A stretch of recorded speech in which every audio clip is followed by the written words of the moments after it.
ভূপাতিত হওয়ার মুহূর্তটি যেকোনো যুদ্ধবিমান পাইলটদের জন্য অত্যন্ত সংকটপূর্ণ।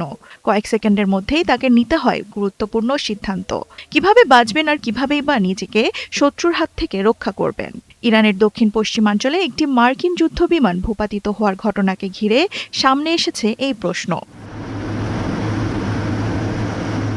যুক্তরাষ্ট্রের বিমান বাহিনীর অবসরপ্রাপ্ত ব্রিগেডিয়ার জেনারেল হিউস্টন ক্যান্টওয়েলের মতে প্রথম প্রতিক্রিয়া হয় শক ও অবিশ্বাস। হঠাৎ আঘাত আর বিস্ফোরণের ফলে মুহূর্তের মধ্যেই পাইলট ককপিট ছেড়ে প্যারাশুটে ভেসে নামতে থাকেন।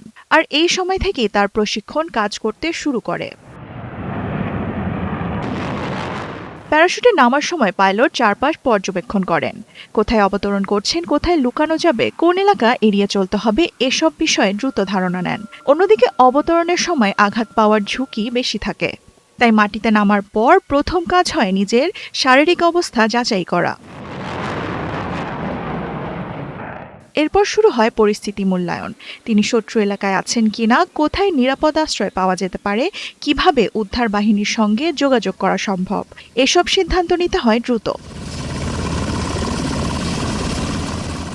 তবে সবচেয়ে গুরুত্বপূর্ণ লক্ষ্য থাকে আত্মগোপন করা এবং এমন একটি স্থানে পৌঁছানো যেখান থেকে উদ্ধার করা সহজে সম্ভব। আর এই পরিস্থিতিতে বেঁচে থাকা নির্ভর করে প্রশিক্ষণ, দ্রুত সিদ্ধান্ত এবং মানসিক দৃঢ়তার ওপর।